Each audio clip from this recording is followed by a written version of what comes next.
नमस्कार दोस्तों। तो हम क्राउन समान ज्ञान देख रहे थे और प्राचीन भारत के इतिहास से संबंधित जितने भी कंटेंट थे इस बुक में सबको हमने देख लिया है। मास्टर वीडियो अपलोडेड नहीं है, अगर आप कहेंगे तो मास्टर वीडियो मैं अपलोडेड कर दूंगा। तो आज से शुरू कर रहे हैं मध्यकालीन भारत का इतिहास और सबसे पहला एक्सरसाइज है उत्तर भारत और दक्कन, तीन साम्राज्यों का युग 8वीं से 10वीं सदी तक के संबंधित जो ऐतिहासिक कंटेंट हैं और घटनाक्रम उसको हम देखेंगे। तो 7वीं सदी में हर्ष के साम्राज्य के पतन के बाद उत्तर भारत, दक्कन और दक्षिण भारत में अनेक साम्राज्य उत्पन्न हुए। इसमें पाल, प्रतिहार, राष्ट्रकूट प्रमुख थे। तो ये तीन प्रमुख थे। तो सबसे पहले पाल के बारे में देखते हैं। पाल साम्राज्य की स्थापना 750 ईस्वी में गोपाल ने की थी। तो ये दोनों फैक्ट के रूप में क्वेश्चन में दिखेंगे आपको। गोपाल ने अपने नियंत्रण में बंगाल का एकीकरण किया और मगध तक को अपने अधीन ले आया। गोपाल ने उदंतपुरी विश्वविद्यालय की स्थापना की थी। पहले के ज़माने में उदंतपुरी बिहार शरीफ को कहते थे। बिहार शरीफ नालंदा जिला बिहार का हेड क्वार्टर है। तो उदंतपुरी किसका पुराना नाम है? बिहार शरीफ का।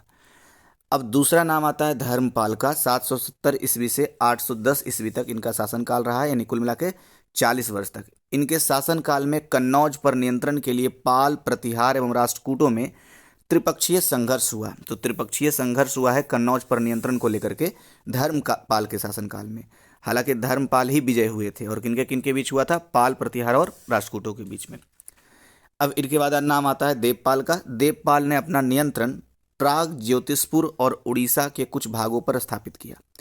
प्राग, ज्योतिषपुर पुराने जमाने में असम को कहा जाता था। तो असम और उड़ीसा के कुछ भागों पर अपना नियंत्रण देवपाल ने किया था। जबकि बंगाल और बिहार का एकीकरण, मतलब बंगाल का एकीकरण और मगध तक को अपने अधीन ले आने का काम किसने किया था? पाल वंश के संस्थापक गोपाल ने किया था। अब अच्छा, एक पॉइंट और है। पाल शासक बौद्ध, ज्ञान, विज्ञान एवं धर्म के संरक्षक थे। धर्मपाल ने नालंदा विश्वविद्यालय का पुनरुत्थान किया और विक्रमशिला विश्वविद्यालय की स्थापना की, जहां वज्रयान शाखा की पढ़ाई होती थी। तो ध्यान रखना है कि पुनरुत्थान किया है किसका? नालंदा विश्वविद्यालय का। किसने? धर्मपाल ने। लेकिन धर्मपाल ने स्थापना किया है विक्रमशिला विश्वविद्यालय का। ठीक है। तो आप अभी आपने देखा था उदंतपुरी विश्वविद्यालय की स्थापना किसने की थी? आप कमेंट बॉक्स में बताइएगा। बहरहाल अभी जो आपने देखा है ये धर्मपाल ने स्थापना किया विक्रमशिला विश्वविद्यालय का। आपको बताना है उदंतपुरी विश्वविद्यालय के संस्थापक कौन रहे हैं। तो प्रसिद्ध बौद्ध विद्वान शांत रक्षित और दीपांकर, जिन्हें अतिश भी कहते हैं, ने तिब्बत में बौद्ध धर्म के प्रचार प्रसार किए। गुजराती कवि सोडढल ने धर्मपाल को उत्तरापथ स्वामी की उपाधि दी थी। किसे? धर्मपाल को। वही धर्मपाल जिसने विक्रमशिला विश्वविद्यालय की स्थापना की है। और किसने दिया था उत्तरापथ स्वामी का उपाधि? गुजराती कवि सोडढल ने। अब देखते हैं नेक्स्ट प्रतिहार के बारे में। तो विद्वानों के अनुसार प्रतिहार गुर्जरों के वंशज थे, इसलिए इन्हें गुर्जर प्रतिहार भी कहते हैं। नेक्स्ट पॉइंट है, तो सबसे पहले गुर्जर प्रतिहार में नागभट्ट प्रथम आते हैं। 730 से 756 ईस्वी इनका शासनकाल रहा है। यह गुर्जर प्रतिहार वंश का संस्थापक था। कौन? नागभट्ट प्रथम। इसकी आरंभिक राजधानी भनीमाल में थी। तो भनीमाल ये नाम महत्वपूर्ण है क्योंकि गुर्जर प्रतिहार वंश की आरंभिक राजधानी थी। अब नागभट्ट द्वितीय का नाम आता है 800 से 833 ईस्वी तक। इसने पाल शासक धर्मपाल की सेना को मुंगेर के समीप पराजित किया। तो इसने कन्नौज को अपनी राजधानी बनाया, लेकिन वह राजपूत नरेश गोविंद तृतीय से पराजित हुए। कौन? नागभट्ट सेकेंड। नेक्स्ट है मिहिर भोज प्रथम के बारे में। 836 से 885 ईस्वी तक यह इस वंश का सबसे महत्वपूर्ण शासक था। इसने कन्नौज को पुनः अपनी राजधानी बनाया। वह अपने समकालीन राजाओं पाल शासक देवपाल एवं राष्ट्रकूट शासक ध्रुव से पराजित हुआ। मिहिर भोज वैष्णव मतावलंबी था और उसने आदि, वराह और प्रभास जैसी उपाधियां धारण की। इसका महत्वपूर्ण लेख प्रशस्ति ग्वालियर से मिला है। हम नेक्स्ट नाम आता है महेंद्रपाल प्रथम का। 885 से 909 ईस्वी तक इसने प्रतिहार साम्राज्य को अक्षुण्ण बनाए रखा। उसके दरबार में राजशेखर निवास करते थे, जो उसके राजगुरु भी थे। राजशेखर की कुछ रचनाएं हैं जिसे प्रश्न बनते ही हैं आमतौर पे। तो कर्पूर मंजरी राजशेखर की रचना है। फिर काव्य मीमांसा, हरविलास, भुवन कोश और बाल रामायण। देखिए एक अमर कोश है जिसकी रचना अमर सिंह ने की थी। लेकिन ये भुवन कोश है जिसकी रचना राजशेखर के द्वारा किया गया। बाकी कर्पूर मंजरी, काव्य मीमांसा, हरविलास और बाल रामायण, ये भी बात ध्यान रखना है। अब एक है अल मसूदी, तो जो 915 से 916 में बगदाद से आया, ने प्रतिहार शासकों की, किसने? अल मसूदी ने प्रतिहार शासकों की शक्ति एवं प्रतिष्ठा का वर्णन किया है।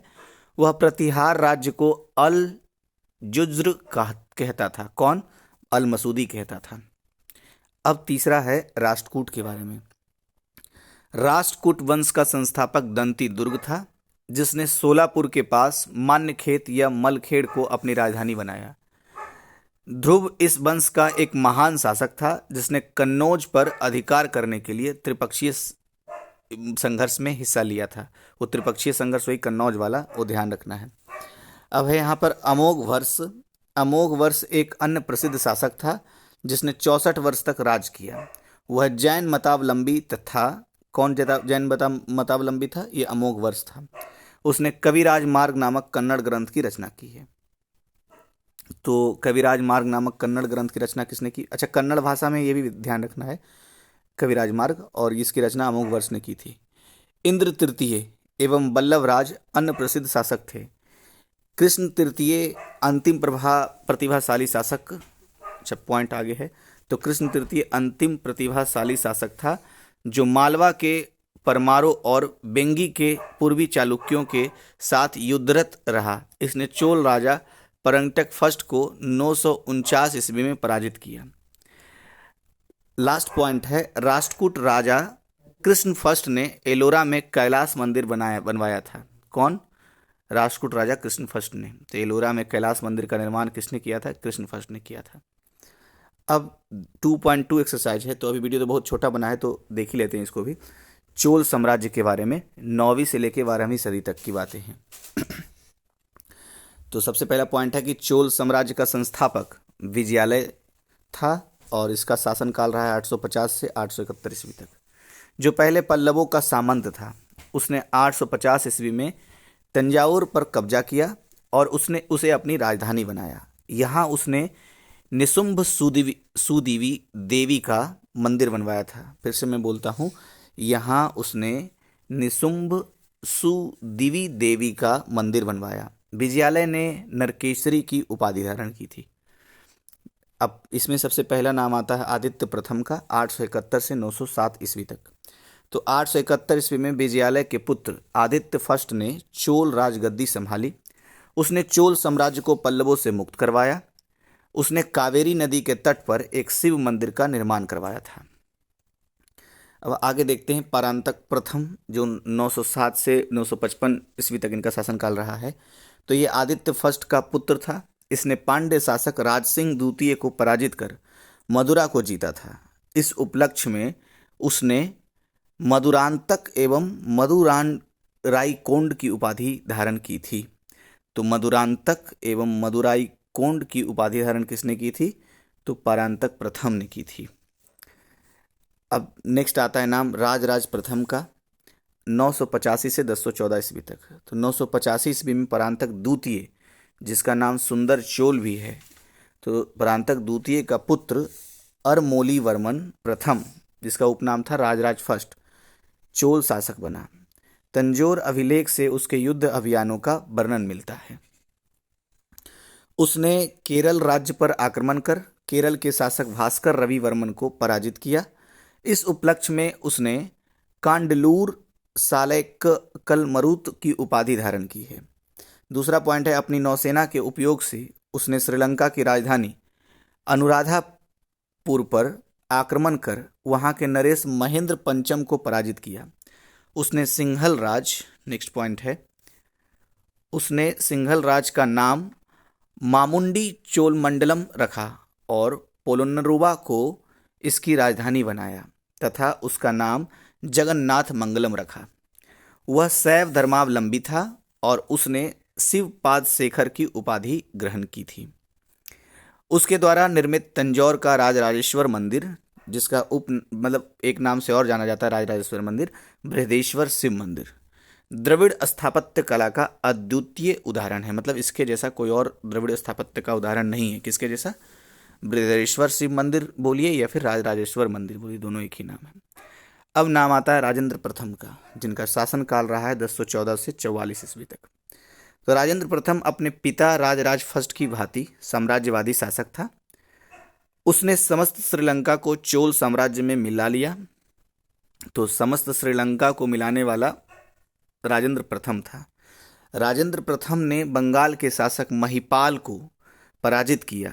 उसने उत्तरी पूर्वी पराजित राजाओं को गंगा जल से भरे कलश अपनी राजधानी गंगैकोंडचोलपुरम लाने को कहा और उसे चोलगंग नामक तालाब में एकत्रित करवाया। इस उपलक्ष्य में उसने गंगैकोंडचोल की उपाधि भी धारण की थी। किसने? राजेंद्र प्रथम ने। अब थोड़ा शासन प्रणाली कैसी थी चोलकालीन, वो देख लेते हैं, काफ़ी महत्वपूर्ण है। तो चोल शासन प्रणाली राजतंत्रात्मक थी। चोल शासकों की प्रारंभिक राजधानी उरैयूर थी। प्रारंभिक बोल रहा है। विजयालय ने तंजौर को अपनी राजधानी बनाया था। तो ये पॉइंट भी ध्यान रखने योग्य है। अब विजयालय ही संस्थापक था। चोल राजतंत्र का राजा वंशानुगत आधार पर सत्ताधिकारी होता था। राजा चोल शासन व्यवस्था का सर्वोच्च अधिकारी होता था।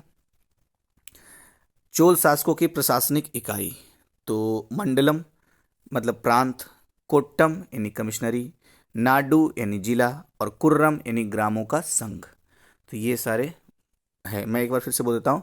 मंडलम प्रांत को बोलते थे, जो अभी स्टेट कहलाता है। कोट्टम कमिश्नरी को कहा जाता था।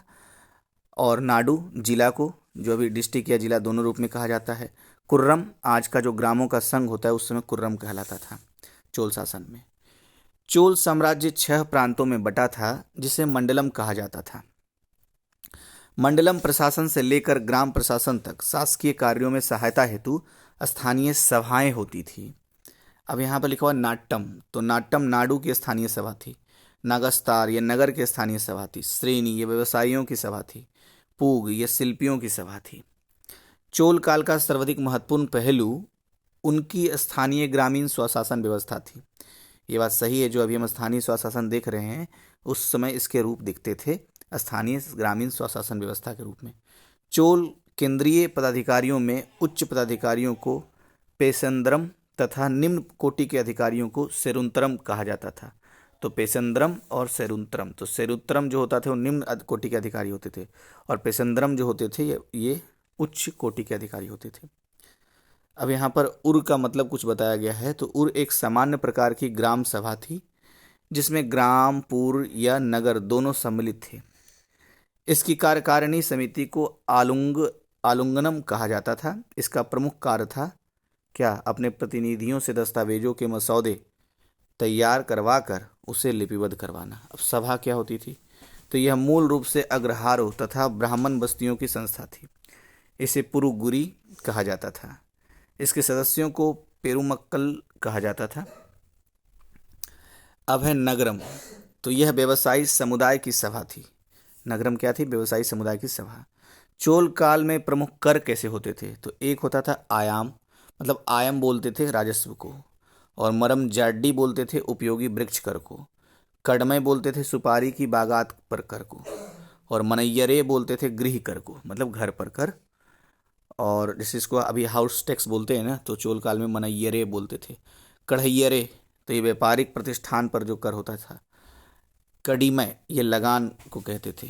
मगनमय ये लोहकार, कुंभकार, बढ़ई यानी लोहार, कुम्हार और बढ़ई आदि के पेशे पर जो कर लगता था उसे मगनमय कहते थे।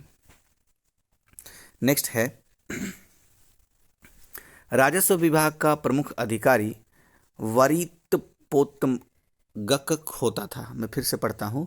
राजस्व विभाग का प्रमुख अधिकारी वारितपोतगकक होता था। वारितपोतगकक कहते हैं इसको, मैं पता नहीं सही से प्रोनाउंस कर रहा हूँ कि नहीं। भूमि कर, उपज कर भूमि कर जो होता था उपज का 1/3 भाग होता था चोल काल में। चोल काल की धातु मूर्तियों में नटराज शिव का कांस्य मूर्तियां सर्वाधिक उल्लेखनीय है। कुछ अन्य छोटे राजवंश के बारे में भी देखना है हमें। जैसे देवगिरी का यादव राजवंश था, तो भिल्लम पंचम को यादव राजवंश को स्वतंत्र राज के रूप में स्थापित करने का श्रेय दिया जाता है। किसको? भिल्लम पंचम को। आगे है उसने दक्षिणी, किसने? वही भिल्लम पंचम, दक्षिणी महाराष्ट्र एवं उत्तरी कोंकण में एक स्वतंत्र राज्य की स्थापना की थी। सिंहन द्वितीय एक पराक्रमी शासक था जिसने होयसल राज्य पर आक्रमण किया। महादेव, अम्मन, रामचंद्र कुछ अन्य राजा थे। अब है मलिक काफूर। तो अलाउद्दीन खिलजी का सेनापति था मलिक काफूर, आपको तो पता होगा ये बात। तो मलिक काफूर ने देवगिरी पर आक्रमण कर अंतिम शासक शंकर देव को मार दिया और वहां का प्रशासक बन गया। कौन? मलिक काफूर। अब दूसरा है काकतीय राजवंश के बारे में। तो रुद्रदेव प्रथम काकतीय शासक था। गणपति इस राजवंश का शक्तिशाली शासक था। रुद्रवा देवी को 1269 का दुग्गी अभिलेख में गणपति की पट्टोधृति किसे बोलते हैं, राजत्व के लिए मनोनीत जो होता था उसे पट्टोधृति बताया गया है। उसने स्वतंत्र शासक के रूप में 1261 में सत्ता संभाली। प्रताप रुद्र काकतीय वंश का अंतिम शासक था। तो काकतीय वंश का अंतिम शासक का नाम आपको पता चला, प्रताप रुद्र के रूप में। होयसल राजवंश अब तीसरा है। तो विष्णुवर्धन ने एक विस्तृत एवं शक्तिशाली होयसल राजवंश की स्थापना की। इनकी राजधानी द्वार समुद्र, जिसको हेलविड़े भी कहीं आपको हालेविड़े हेलविड़े ऐसे भी नाम मिलेगा। तो होयसल राजवंश की राजधानी द्वार समुद्र था, यह हालेविड़ या हेलविड़े बोलते हैं कहीं कहीं। बल्लाल तृतीय इस राजवंश का अंतिम शासक था। किस राजवंश का? होयसल राजवंश का। मलिक काफूर ने द्वार समुद्र पर कब्जा कर लिया, जिससे बल्लाल तृतीय को उससे संधि करनी पड़ी थी। किससे? मलिक काफूर से। तो ये 2.2 तक समाप्त हो गया। थोड़ा वीडियो शुरू में है तो छोटा ही रहने देते हैं, फिर धीरे धीरे इसको बड़ा करेंगे वीडियो को। और आपसे निवेदन है कि आप अगर पहली बार हैं चैनल पे तो सब्सक्राइब कर लीजिएगा, और आप चाहें तो शेयर भी कर सकते हैं। इससे मुझे मोटिवेशन मिलेगा और मैं जल्दी जल्दी वीडियो अपलोड करूँगा। वीडियो देखने के लिए थैंक यू।